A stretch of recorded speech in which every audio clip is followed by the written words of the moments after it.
Decide whether the congruence x square congruence to 608 mod 773 is solvable or not.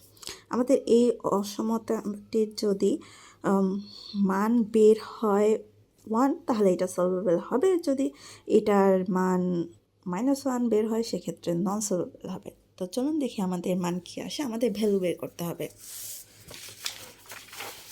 এখন the given congruence is solvable if and only if 608 by 743 equal to 1. যদিও কেবল যদি শুধুমাত্র 1 আসে তখন সেটা solvable হবে। 608কে আমরা এভাবে ভাঙায় লিখতে পারি, and 743 is a prime number.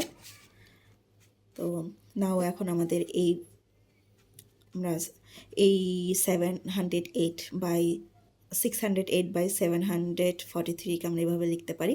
লেখার পর এটা আমরা ইন্ডিভিজুয়ালভাবে প্রত্যেকটা লিখতে পারি, কেননা আমরা একটা সূত্র জানি A B by A into B by P যদি থাকে তাহলে A by P into B by P আমরা লিখতে পারি। এরকম এ বি সি ডি যাই থাকুক না কেন আমরা ইন্ডিভিজুয়ালভাবে লিখতে পারি, কিন্তু আমাদের নিচে বললাম প্রাইম নাম্বার থাকতে হবে। এখানে আমাদের 743 এটা হচ্ছে একটা প্রাইম নাম্বার। এখন আমরা আরেকটা সূত্র জানি, এটা হচ্ছে গিয়ে কোনো একটা সংখ্যা যদি স্কোয়ার থাকে নিচে যদি প্রাইম নাম্বার থাকে সেটার মান হয়ে যাবে 1। তো এই পুরাটা এই ফর্মেটে চলে যায়, যার কারণে মান আসে 1। সেম সূত্রটা এখানে অ্যাপ্লাই হয়েছে, মান আসছে 1। এখন আরেকটা সূত্র হচ্ছে যদি কোনো ভগ্নাংশের উপরে 2 নিচে যদি প্রাইম নাম্বার থাকে তাহলে এটার সূত্রটা হবে -1 p + 1/4। তো এখানে -1 দিলাম সূত্রের, দেন p হচ্ছে 743 + 1/4।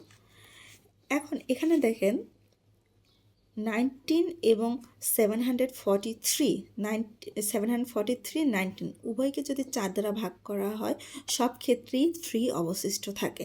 সেক্ষেত্রে আমাদের এখানে সূত্রটা এরকম হয়েছে, যদি এ বাই পি আকারের কোনো সংখ্যা থাকে তাহলে এটাকে আমরা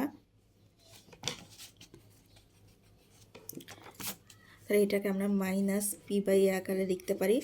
যদি পি এ দোনোটাকে যদি mod 4 মানে 4 দ্বারা ভাগ করা হয় 3 থাকে, যেহেতু উভয় ক্ষেত্রে 3 আছে সেহেতু আমরা এটাকে উল্টে লিখতে পারবো এবং সামনে একটা মাইনাস চিহ্ন দিতে পারবো। তো এতটুকুর বদলে আমরা এটা পেলাম।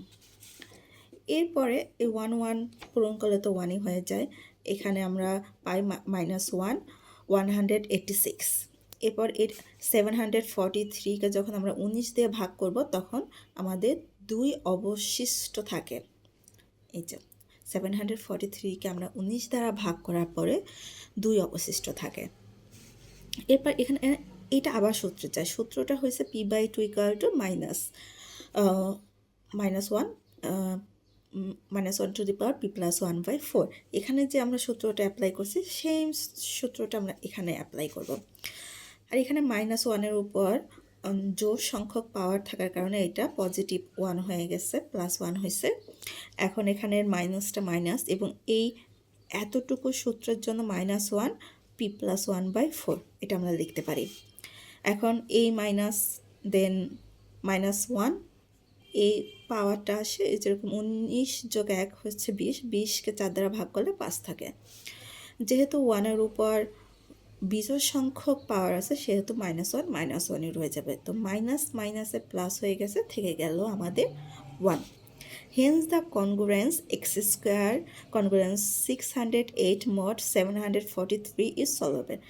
কেননা আমাদের উত্তর বের হয়েছে 1, যেহেতু 1 বের হয়েছে তখন এটা আমাদের সলভেবল হবে।